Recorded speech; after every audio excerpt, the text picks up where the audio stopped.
This is Support is Sexy, episode 527, with Meha Agrawal, co-founder of Silk and Sonder. Welcome to Support is Sexy. I'm your host, Elaine Fluker, entrepreneur, author, and founder of Chic Rebellion Media. 5 days a week, Monday through Friday, I bring you inspiring women entrepreneurs who share their wins and lessons to help you take your business to the next level.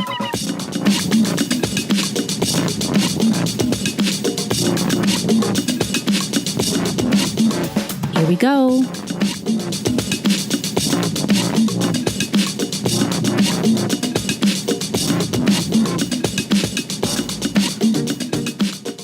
Hi, everyone. Welcome to a new episode of Support is Sexy. I'm so excited to have you here. You know, it just would not be the same without you.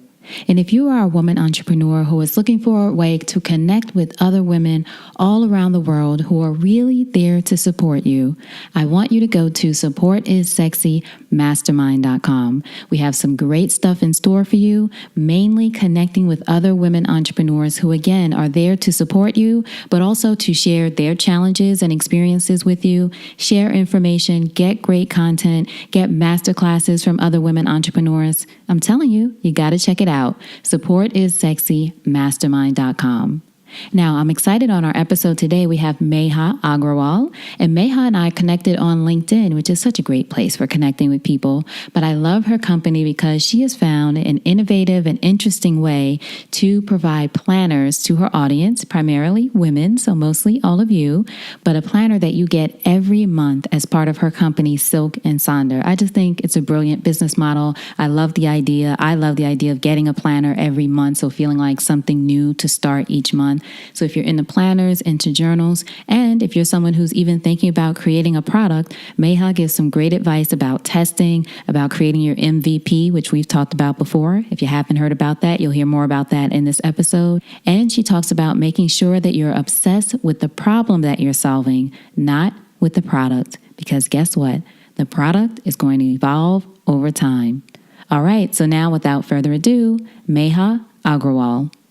So Meha, thank you so much for joining us for an episode of Support is Sexy. I'm excited to chat with you. I'm excited as well. Thank you for having me. Of course. So our first question, when did you first fall in love with entrepreneurship?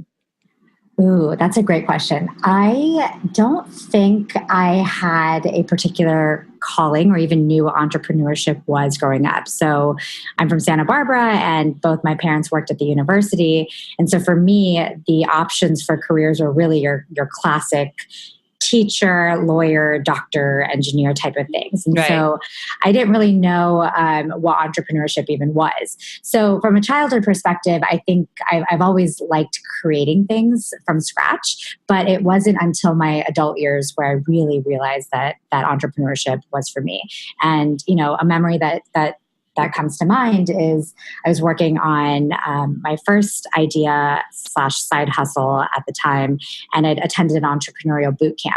And it was my first time going to, you know, an interactive conference type setting that was not related to engineering or computer science. It was solely focused on entrepreneurship. And the energy in the room from all these founders and CEOs was unparalleled to anything that I had ever experienced before. And, you know, they were telling us that entrepreneurship is a long, lonely journey and you should really think twice before you do it. And none of that scared me. And I think that's really when I connected the dots, that I love this idea of being on a journey where the destination is unknown and really you carve your own path as you go. And there's a thrill in that. And so I think that was really the first time where it resonated for me that entrepreneurship is what I actually want to do.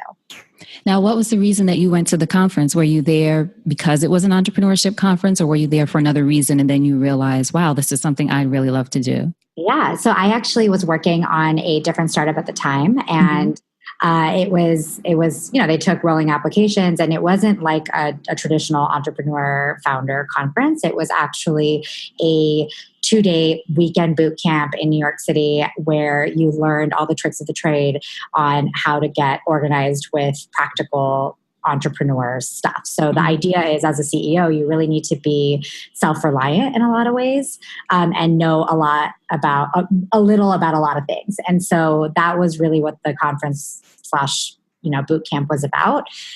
They did have speakers who had very interesting stories, but it was really a practical, immersive, 16-hour per day kind of layout. And you came out of it like, yep, this is what I want to do. Exactly. I was like, oh, that was 16 hours already? Let's go for some more. Exactly. Now tell us about your background and where you grew up. Did you grow up in New York or elsewhere? No. So I grew up in Santa Barbara, just north of LA. Both my parents worked at the university. My dad's a professor and my mom worked in administration. And so, yeah, I grew up there and then went to school in LA where I studied computer science and business and then eventually found my way into New York. Did your parents, I know you mentioned, doctor, engineer, the usual things that a lot of parents want us to become. How did they feel about you deciding to become an entrepreneur, or how do they feel about it now? So that's a really good question. I think they, both of them don't really know exactly what I'm doing and why I'm doing it. Because I did graduate with a computer science degree. I started out my career as a software engineer. And as you know, Mark Zuckerberg and the sorts have popularized software engineering and data science and all these things. And so for them, they feel like, why are you choosing this uncertain, risky option versus being, a classical engineer and whatever I started out to do? And so they're very supportive from that sense, but it's something that they don't necessarily know just because they never did it themselves. So from that angle, I think how I balance that is I really like to show versus tell. I think I've learned my lesson that you don't necessarily need to share every specific aspect of your dreams to the closest people in your life. I think you really need to be focused and then let people see you thrive and see you get excited, and then they get very supportive along that journey. That's actually great advice. Do you feel that you find that with your parents, especially? I know for me, it's just especially trying to explain anything far too digital than they even care to understand. Yeah. And it's not like, obviously, everyone listening. Well, most people, we have some kids who listen too, but most of us are adults. So we're going to do our own thing anyway, but still, having family buy-in would be great. But I think to your point, it's show is better than tell, even with friends or anyone else who is not on the journey with you in that way. Exactly. And I think you just have to realize that you don't need to justify your vision or your dreams or your current, state of affairs to everybody, whether you're close to them or not. It's something for yourself. I think, Sarah Blakely of Spanx always says, keep your naysayers aside. Yes. Once you finish, I was just going to say, that's what it was reminding me of. How spoke about starting Spanx and it was a precious baby she didn't want to share with everyone at first. Exactly. I mean, I wouldn't say that I'm quite at that level, but I did take a few tidbits from her advice on that front. So what would you say then was the inspiration or the vision that led you to start creating the beautiful planners that we're going to talk about that you have now? Yeah. So to be honest, which was so much more than a planner. No, yeah. And we can obviously dive into that. But to be honest, Silk and Sonder really kind of happened on accident, as cliche as that sounds. I was working on a different idea with my now co-founder, Joe, at the time. And we were out to dinner and we had one rule. And that rule was we don't talk about work or stuff that's pending. We talk about things that are inspiring us and ideas that we can share with each other. And so naturally, I used to read a lot of books and still do on productivity and entrepreneurship and business and self-help and, all of that kind of stuff. And he would read a lot on mindfulness and meditation and being zen and present. And so we were exchanging these ideas and kind of sharing what frameworks we had extracted from our readings and hoping that we could hold each other accountable on some of that. And at the same time, we had just bought these soft cover moleskin bullet journal grid dot type notebooks. I'm sure you're familiar with those. Mm-hmm. And, we're really excited because on Instagram and online, we really saw this trend for bullet journaling taking off. And so we got very excited by this idea to recreate that in our blank notebooks. Tell everyone what bullet journaling is for those. Sure. Yeah. So for your listeners, bullet journaling is essentially a framework, a note-taking framework that is aiming to kind of resemble how the human brain works. So we're prone to multitasking. We have a ton of to-do lists. They're all in a million places. So how do you really organize that? And what's interesting about bullet journaling is if you look anywhere for inspiration on it, people have come up with a wide variety of layouts. So there's mood tracking and habit tracking and, classical like weekly spreads and weekly layouts and things like that. But what they don't tell you about bullet journaling is that it really does take true patience and artistic talent to reproduce those layouts that you see or copy anybody's examples. And so as you can imagine, Joe and I, by this point, were feeling pretty defeated. It was just looking like my moleskin was starting to look like a ton of bullet points, and his had, nice ruler lined boxes. But beyond that, it didn't really look like anything we were seeing. And so we started to tinker with this idea of leveraging the layouts that exist and kind of digitizing them and then reprinting them, because we really believe that there is a power of bringing pen to paper. So how can we do that in a meaningful way? So that's kind of what triggered it. And then, this was July of 2017 when we were starting to discuss this idea.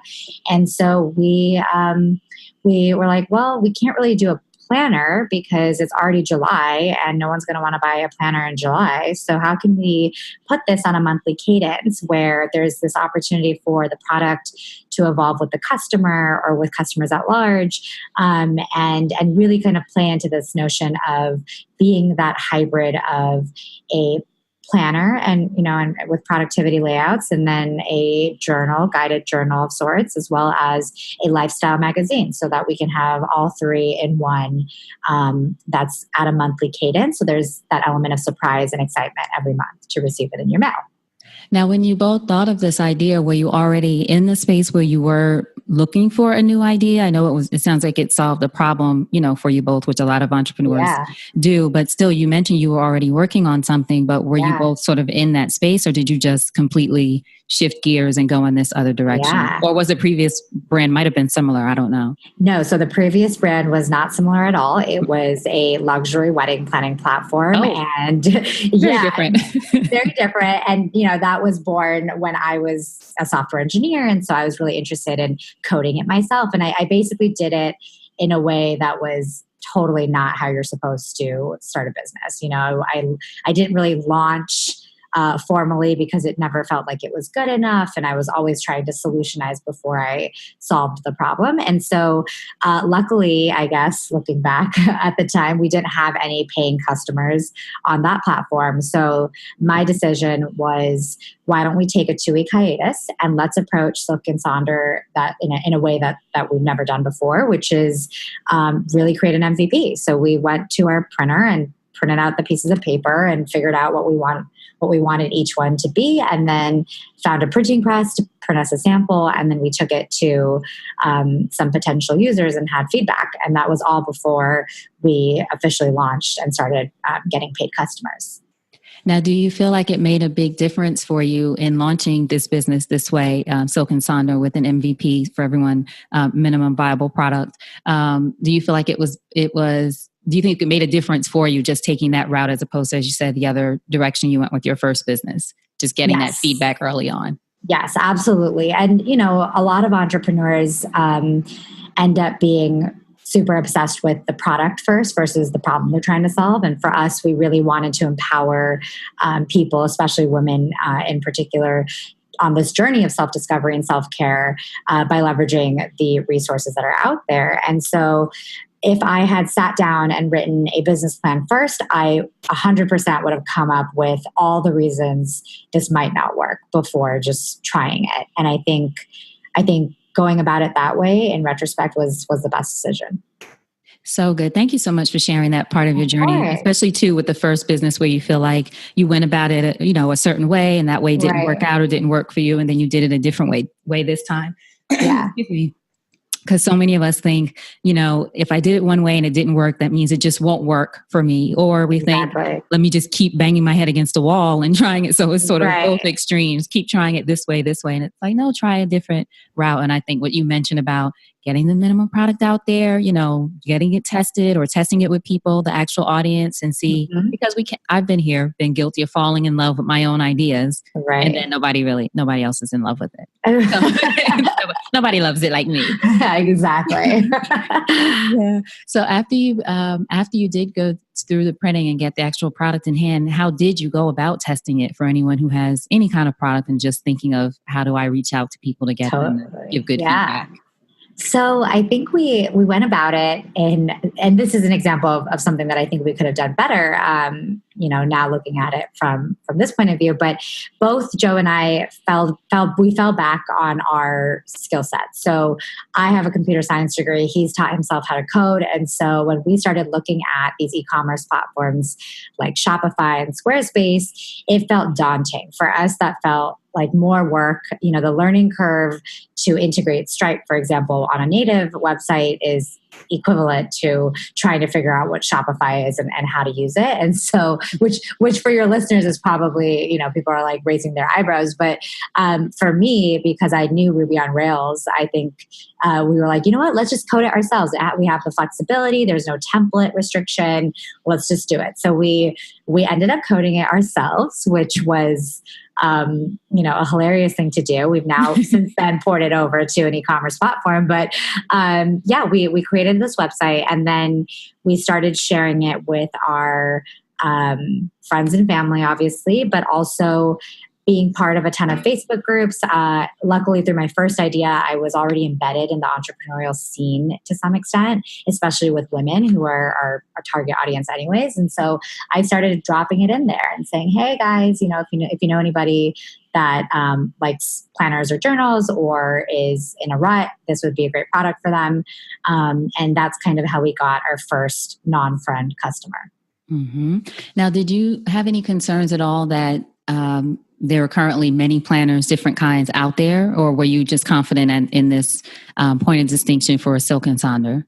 Yeah, so I think the reality is, if you are a planner person, you know that you can never have enough planners. So that part I think didn't concern us. And also, if we were just replacing the blank notebook or another agenda or something like that, we were doing it totally wrong. So we were really clear on this idea of combining elements of a planner, a journal, guided journal, so not a blank diary, but with actual meaningful prompts, as well as lifestyle content, as we like to call it.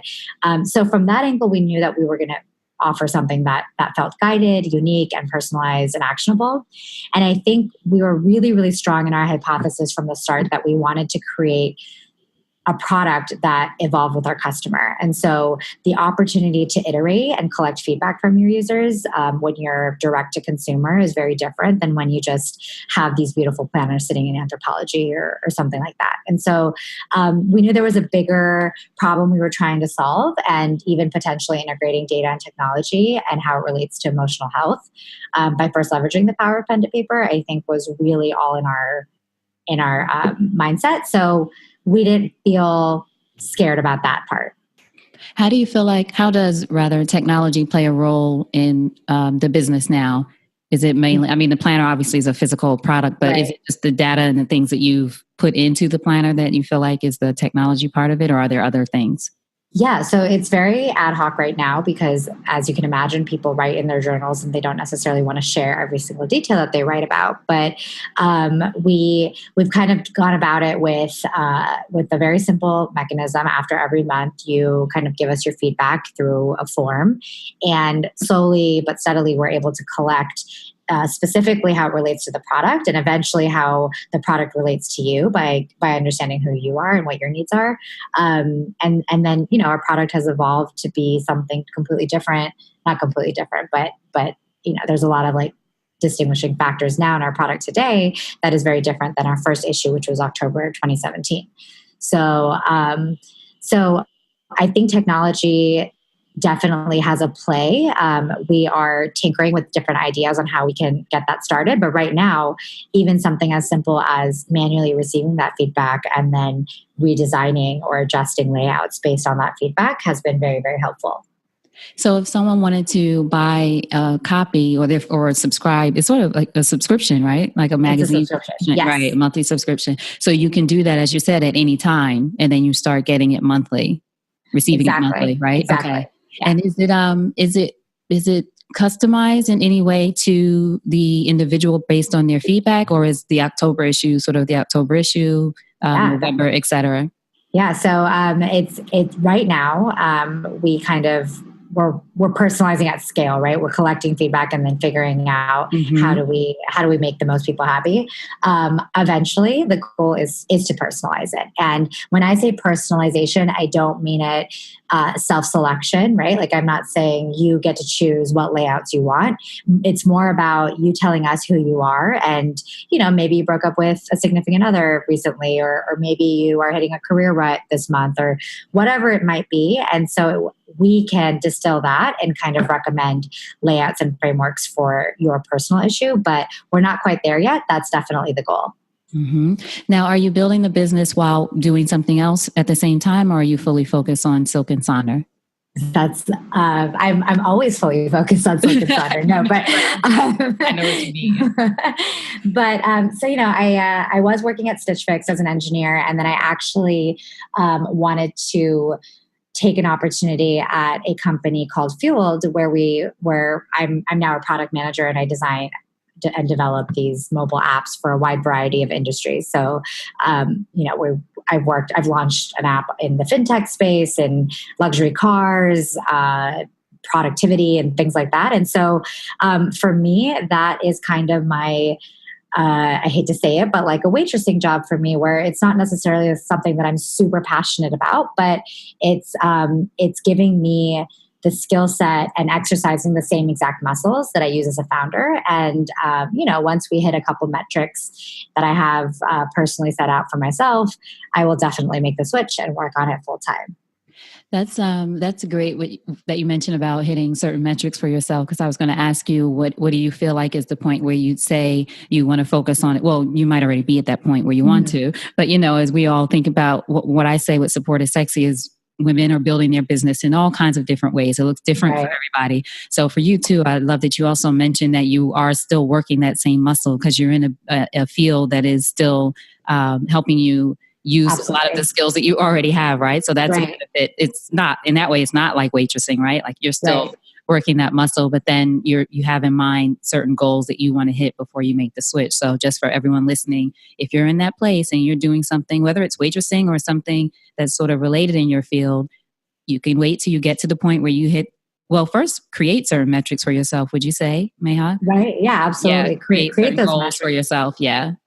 And, I think there is something to be said. Obviously, there's going to come a point where you aren't able to give your 100% to both, right? Time is of the essence. And so just having that self check-in on what's important to you, for me, I think there are basics that I enjoy, and I do better when I can afford to pay my rent. And so I think there's small things like that where don't let people say that you need to be fully immersed first and just eat ramen and kind of live a minimal lifestyle. Like, that's not for everybody. And you have to understand that about yourself before you take that leap. Absolutely. Looks different for everyone. And as Lisa Nichols said, well, I always say no job shaming. I don't do that around here. All about that. And but as Lisa Nichols, the motivational speaker and teacher, says, consider your job an investor. It's an investor in your business. And it totally changes your mindset. Like, okay, they don't know it. Exactly. Now, on your website, it says that Silk and Sonder planners are the, quote, first ever monthly planning experience aimed to empower you to live the life you've always wanted, which is a great promise. But in what ways would you say that the planner hopes to meet that promise, or does deliver on that promise?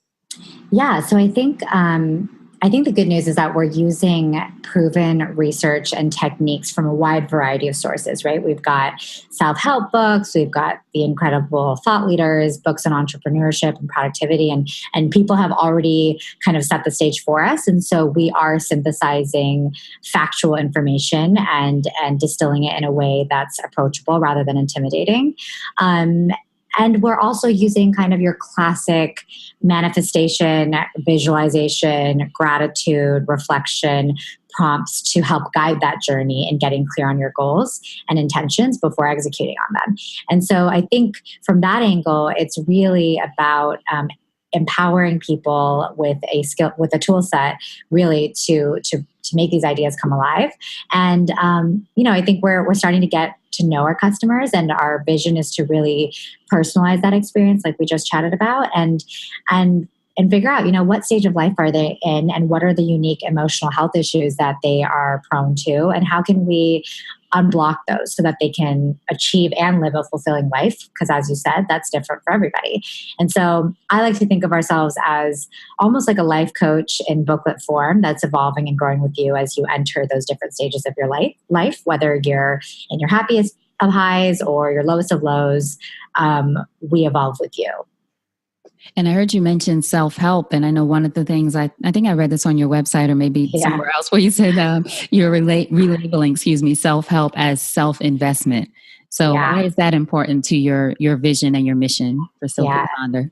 That's super important for us because, I think even though self-help as an industry is northwards of $10 billion, it still gets a bad rep, right? Like the name itself has help, as if it's implying that you need help, and there are these negative connotations associated with it. So we really want to reimagine self-help as something like self-investment, because it changes the conversation and the perspective entirely. Suddenly we're talking about doing things, whether small or big, to just prioritize you, because when you show up more authentically, both in your personal life or your professional life, everybody around you benefits. And so I worked at Goldman, so when it comes to investing, I think of this as self-investment is really the lowest risk with the highest reward. So why wouldn't you invest in yourself? That's right. That's an excellent way to think of it. Now, would you say that when you both were thinking of, you and your business partner were thinking about the planner itself and deciding to make it something that was a monthly subscription model, would you say that was more a business decision, or it was more research led? Like you mentioned, you guys have a lot of data and things about how people would best respond to planners, or was it a combination of both? Just again, for people listening who are trying to think about what's the best model for my business. Totally. I would be lying if I said that it was more of a business and revenue led decision, even though we greatly benefit from that.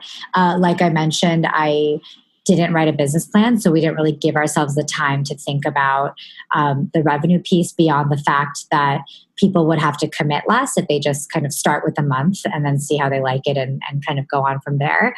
For us, it was actually out of convenience because we wanted to launch it in August or September, I think was our goal, but we ended up launching in September for the October issue. For us, we didn't want to wait until January. We really had this hypothesis that nothing out there is on a monthly cadence where you can decide to reshift or refocus mid-summer and have something right there for you. It's really, you can't, if you buy a planner in January, that's one thing. But if you buy it in July, it's like you get half your money's worth because all the days are gone. And so that's kind of what led to it from a business or product standpoint on having a monthly planner subscription model. But really, I think it was about, we really believe that our society celebrates New Year resolutions and annual planners and things of that, but you should be able to check in with yourself no matter where you are in the year. And so that is really where it was rooted in, being able to start afresh every month or continue to crush it every month. But from a practical standpoint, we also wanted a platform where we were allowed to make mistakes almost. Like we had permission from our customers to essentially, if we got something wrong, we could establish that trust that we would get it right the next time. And you can only do that when you're in the subscription business and kind of doing new content every month. And so, I would say from a practical standpoint, it's allowed us to tinker with new layouts and frameworks until we've gotten our product to a place that people really love it. And from a philosophical standpoint, it's really all about encouraging growth in our customers and celebrating that change no matter what time of the year you're in. And last, I think it's really important that our customers and your listeners know that commitment levels are going to vary from month to month, and that's totally okay. One Silk & Saunders issue might be 100% filled out, and another Silk & Saunders issue is is, basically blank, but it's still beautiful, And so we really wanted to create a mechanism that felt organic and meaningful and recurring. I love what you said too about knowing that you and your customers both know that whatever you're tweaking or making changes with, especially with their feedback, you have another chance to get it right the next month through a subscription model. And I think for everyone listening, well, I always have selfish questions, Meha, or selfish revelations. Just having, because I have groups and different things that are subscription based, so meaning every certain amount of time you get content and videos or just different kinds of things. But how much pressure, I guess, that sort of alleviates off trying to get everything perfect the first time out. If you're creating this one thing, and of course, nothing's wrong with creating that product, but even if you do create one product, know that you can always make corrections and change things. I think sometimes we get so caught up in the planning or, like you said, doing the business plan for 6 years and just not releasing it, knowing that this can continue to evolve over time. And something like a subscription or model where you're constantly or on a regular basis sending out something to your customer gives you that space. So it really struck home with me. Awesome. I never thought of it that way. Yeah, and it can be anything that's small or big. In our case, we started with saddle stitch binding, and we got feedback from customers, and our printing press partner actually created a sample with this gold coil binding of our journal, and neither Joe nor I knew that binding was going to be changed anytime soon, but we just ran with it. And the feedback that we got from customers for that particular month's issue was overwhelmingly positive. And so we almost fell into that on accident. But the fact that we were willing to take that risk, knowing that, okay, we could always revert back if people don't like it, was alleviating. So nice. And there's another company, and Convertkit. This is kind of off topic, but sort of on. But just because I've been emailing with them, for everyone that doesn't know, I'll link to the letter that the CEO sent out. Anyway, long story short, they changed their name, did a big thing about changing their name recently, got a lot of feedback from people about the name and what it meant to some from a spiritual standpoint, decided to change their name back. It was a huge thing. Now that wasn't a small, it wasn't a small thing. It was huge, but they changed the name back. He sent out an email to let, customers or people who were on their list know. And I responded, I respect you guys so much for being willing to listen, first of all, and make a change, which some companies would just kind of plow forward. So same for you, listening and make the change. Excellent. So what would you say has been the greatest challenge in your business so far, and how are you guys sort of moving through that? I guess a big challenge, it's a challenge that every subscription service faces, and it's normal to experience churn. But I do remember when we first got our few cancellations, Joe and I both felt kind of deflated and demoralized a bit. We took it more personally. But then I remember, sitting for about an hour just by myself thinking about how can I use this challenge and convert it into an opportunity.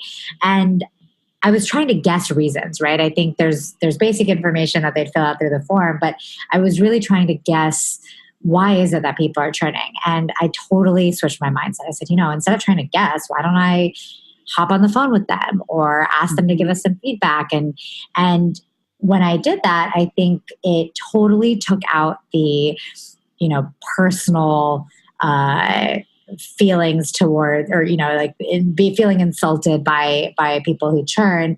And you tend to realize that people actually want to help small businesses succeed, even if they're not the perfect customer target market. And so out of that, one customer didn't use Silk and Sonder enough, but she wanted us to think about conferences as another opportunity, and kind of gave us ideas on where else we might be a good fit. And I think those are the types of conversations you need to have early on, both with your customers that love your product as well as customers that it doesn't quite work for, because from there, you're going to evolve your business model. There are customers where our monthly hypothesis doesn't work for. And so we have to think about offering different cadences in the future, semi-annually, annually, quarterly, all of that. But it's been really helpful to overcome it in that way. Just being honest with yourself and being honest with them to receive that kind of feedback. So I think that's definitely a big challenge, but that's not really unique to us. I think what is unique to us, though, is our product is physically changing every month. Like we are actually creating authentic, fresh content. And we have to be authentic on a timeline. And so we have to do a good job to try to give space to that product to evolve without losing those customers. And so we have just been strong in our messaging, both on Instagram as well as email, and in kind of letting our customers know how our product is evolving. And I think that's something that's a challenge, but planning in advance and collecting feedback and having that two-way discussion early on helps us plan for that. Going back a little bit, you spoke about the product changing. I'm just thinking about what you said about finding a printer and going through that process, obviously earlier on. What was that like I shouldn't say what was that like. How did you go about finding a printer or just different partners to create your product that made sense for you? For anyone, again, who's in that space where maybe they have the idea and they're ready to take that step, but how do we know where to go? So I think, again, just thinking iteratively that your first decision on who is that partner or how much that price point isn't going to be your last. So you really just have to remind yourself that no decision is, at least in this case, is irreversible, right? So you can find a printing press, figure out, is it more important that you have the perfect product upon launch time, or is it important that you get this mediocre product and continually evolve and get better? And I have a great example for this because our printing press, I was in San Francisco at the time, so our printing press, we found it was in Oakland, California, and we started off our first ever MVP was a printing press in San Francisco, but then once we got a few orders, the unit economics didn't make any sense to go with that expensive printing service. So we found one in Oakland that was slightly cheaper. And we used that Oakland printing press for a long, long time. But then there came a point where we reached even more customers and we needed to allocate for fulfillment time and, the time it would take us to actually package this and deliver it to our customers. And so their turnaround time was way too long for us. And it would make us delayed in design. And there was just a whole domino effect of negative things that would happen. And so I'm in New York. And so I literally opened up Yelp and tried to find some printing presses, called them up, walked in, said, I need a product that matches this level of quality. Can you make it for me? And we, through that, were able to switch our printing press completely, I think we cut down turnaround time to just 1 or 2 days, and we cut costs by 50%.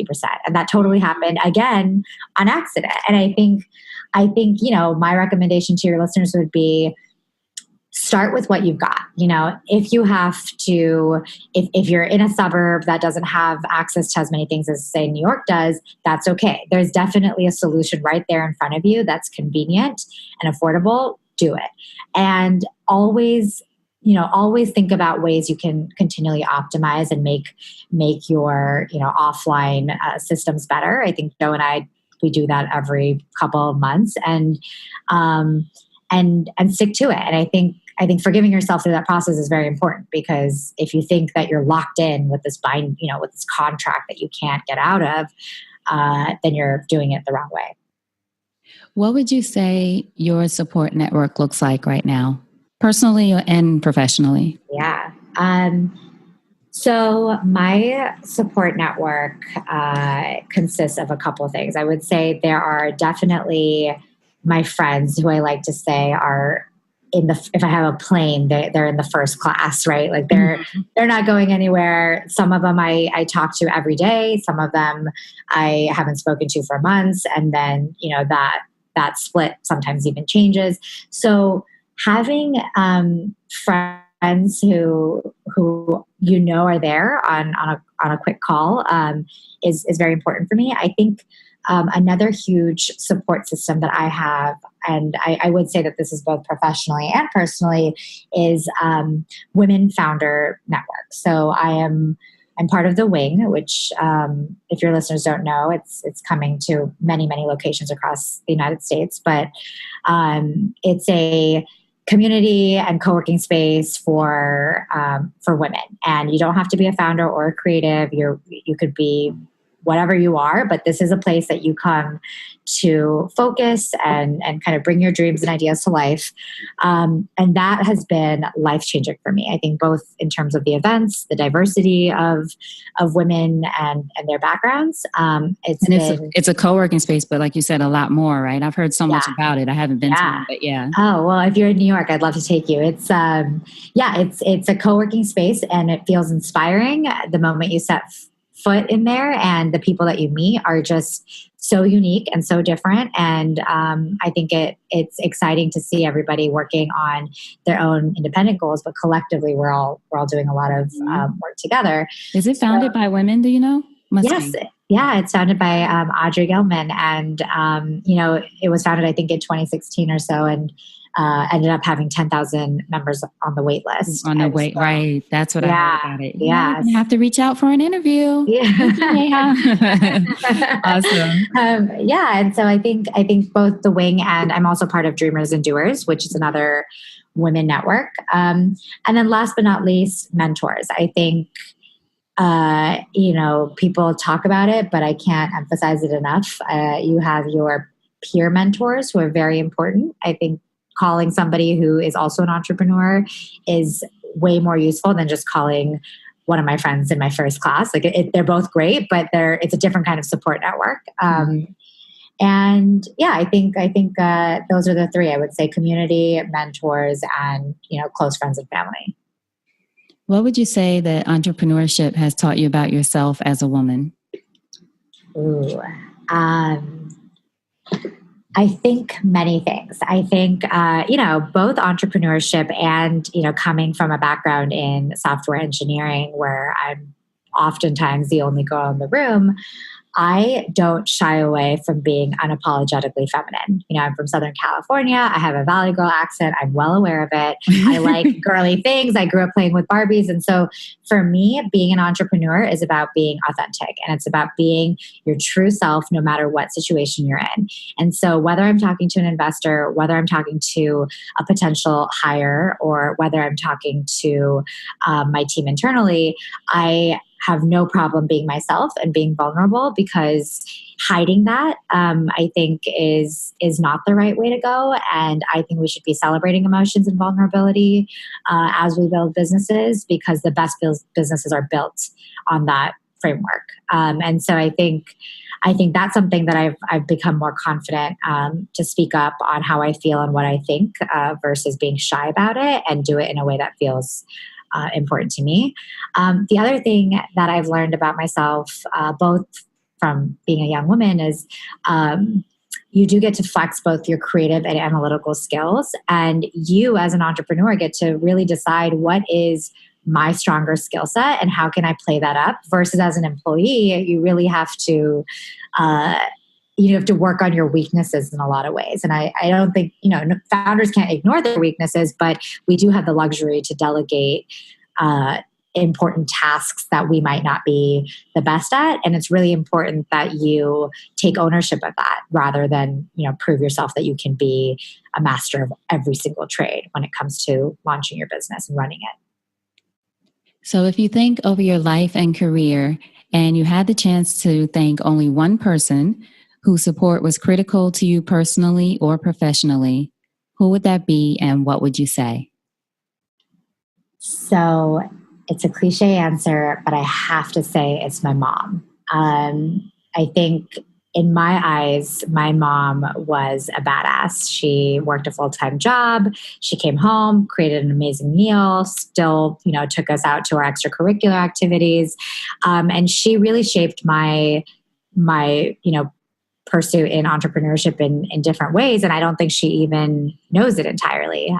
She, unlike my dad, who was a professor, she worked in administration. But I remember Take Your Daughter to Work Day was better than Christmas for me. And I'd go into her office, and she had pretty sticky notes and notebooks and pens. And she would always introduce me to all her colleagues. And in my eyes, her office was like a playground where all your dreams could come true. And, there was a little whiteboard. And I think she was an immigrant from India, and she didn't have a prestigious role by any means, but in my eyes, she was a boss. And I think That is really what led me to believe that I could do anything that I wanted. And she also exposed us to a lot of activities. And while I hated her then, for putting me in things like tennis and golf and stuff I didn't like, she also put me in activities like dance and creative writing and acting and things that I don't think, anybody else would have done besides her. And it led me to be both deeply curious and deeply passionate, and not being afraid to think outside the box, and always coming up with ideas. And I really owe it to my mom for paving that journey for me. So thanks, Mom. Thanks, Mom. And I love the quote, "In my eyes, she's a boss." Yeah. It's on your totally Mother's Day card. My eyes, you're a boss. Exactly. Excellent. Now tell us, what are the ways that we can support you? Tell everyone the website for Silk and Sonder and anything else you want us to know. I'll have links to everything, of course. Yeah. So just to reiterate, Silk and Sonder is a self-care monthly planner and journal subscription service that's empowering women to reflect and rejuvenate. And really our goal is to repackage self-help to be more personalized, accessible, and actionable, and elevate emotional health across the board for people at different stages of their lives. And so if you know anybody who is in a career rut or a life rut or a relationship rut, they're definitely a great candidate for Silk and Sonder. As well as you. You don't have to be in a rut. You can totally just be somebody who wants to be a little bit more introspective and take some time to yourself to really think about who you are authentically and show up in all areas of your life. So you can find us on the website at silkandsonder.com, and you can find us on Instagram. We're pretty active on that. And we also have a special promo for all your listeners. Yeah, so it's I think it's just support is sexy, and you get 15% off any of our subscription packages. We have gifts for 3 months, 6 months, and 12 months, and we also have your monthly and annual subscriptions. That's great. 15% off. So support is sexy all together? Yes, all together, all caps. All caps. Excellent. Thank you. I did not know that, or I didn't remember. Maybe I knew it. Surprise. Excellent. Thank you so much. And I just love, as I mentioned before we started recording, just happy that you reached out and to be in touch with you. And I just love what you're creating, for women to have just another way to sort of not only capture our dreams and our vision, but to be able to do it on a consistent basis. I just think it's a great idea. Absolutely. Well, thank you. Yeah, thank you. Now, before you go, what's a parting piece of advice from you to our listeners about anything? Ooh, I think beyond the sprinkles that I probably shared through the process, I would say, especially for people who are working on their own businesses, be 100% obsessed with the problem you're trying to solve rather than the product. Because at the end of the day, your product is going to change, your service might even change. And in order to stay fully focused and fully immersed, a year from now, 5 years, 10 years, you really have to care about the problem, and kind of be focused on that. All right. I hope you enjoyed that conversation with Meha. Make sure to find out more about her, to find out about Silk and Sonder, and to get that 15% discount on the new planners. Go to supportissexy.com. Go to that search icon at the top and type in Meha, Meha. Her show notes page will pop up with links, resources, ways to get in touch with her, and how to find out more about those beautiful planners. Supportissexy.com and just search Meha. Thank you so much for being here. I appreciate you. Until we chat again, I want you to remember that support is sexy, and having it all doesn't mean doing it all alone. And I'll talk to you soon. Take care.